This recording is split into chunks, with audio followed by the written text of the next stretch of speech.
Hello everyone and welcome back to your piano lesson. If you are here for the first time, I am Gianluca, pianist, composer, piano and composition teacher. If you want to discover interesting facts about me, you can watch the introduction video of the channel. I'm leaving the link below in the description, where you will find also the link for my artistic channel in case you are interested in original music and covers. Going back to the Piano Lessons to Go channel, don't forget to subscribe and to share also with your friends if there is anybody that is interested in piano music. Let me know also about yourself when you started studying, your experience. Now time to go to our lesson. I want to finally start introducing the arpeggios. Until now I've never explained how to play, how to build up the arpeggios. I hope that you have already watched some of the tutorials where I explain the scales. To understand the arpeggios and to learn how to build up arpeggios, it's definitely wise to learn first of all very well the scales. For the arpeggios, we simply need the first, the third and the fifth note of the scale. Major, minor scale. We could even say that the arpeggio is a simple development of a broken chord. A broken chord is nothing less anyways, nothing more than the first, the third and the fifth note of the scale. Could be played sometime in root position, in first inversion, in second inversion, same as the arpeggios, but anyways, those are the three notes. And let's start, for example, talking about a very basic scale and a very basic arpeggio, the one of C major. If the C major scale is, for example, this,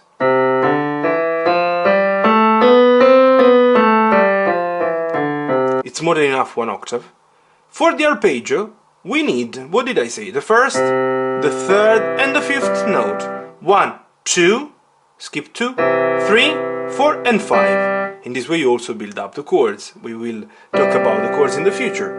And for a broken chord, for example, you can play in this way. They can be also played in first inversion if you take this and you bring it up. Or in second inversion if you take this and you bring it here. But you can also play the broken chord, the first one, by adding one extra C. You play the basic form of the C major arpeggio. The arpeggio can be also played over 2 octaves. But what do you need? The thumb passage.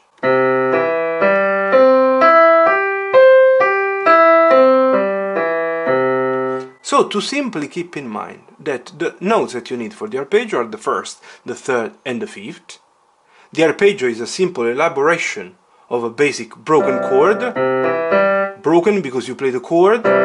Broken, playing the notes one by one. And you can extend up to 2 octaves, 3 or 4 octaves. Let's play also the arpeggio now with the left hand.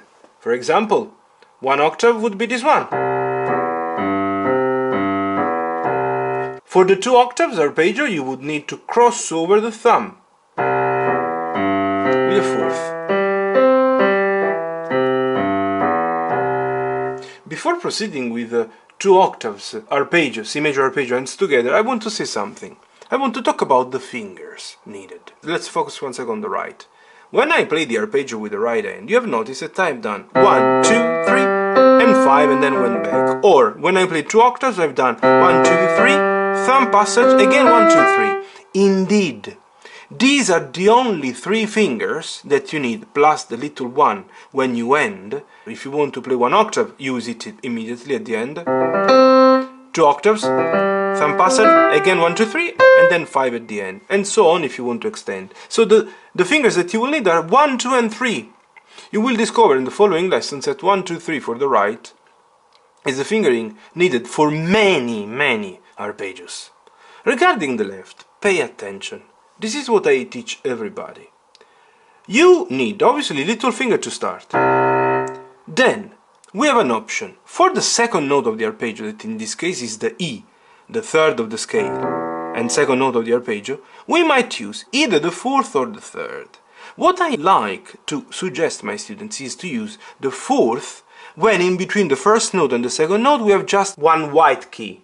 You might say, but why can we have more? You can have also 2 white keys. A major arpeggio would be this one. And look, in between the first and the second I have 2 white keys.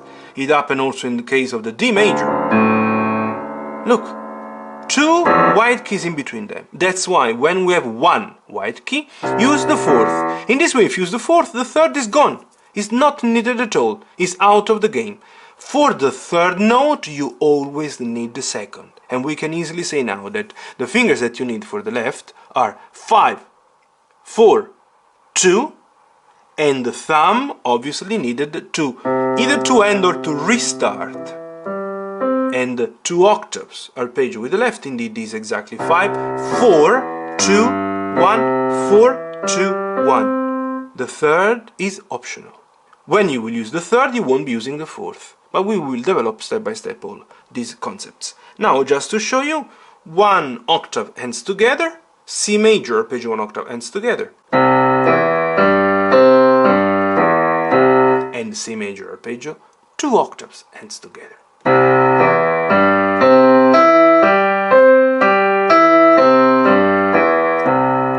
It is also obvious that to develop a very good thumb passage or crossing over the thumb is needed some exercise. For example, study first of all making a big pause on the key and the finger before the thumb passage and prepare the move. Then the second step will be the one of playing the note. So first one, big pause before the thumb passage, but being ready.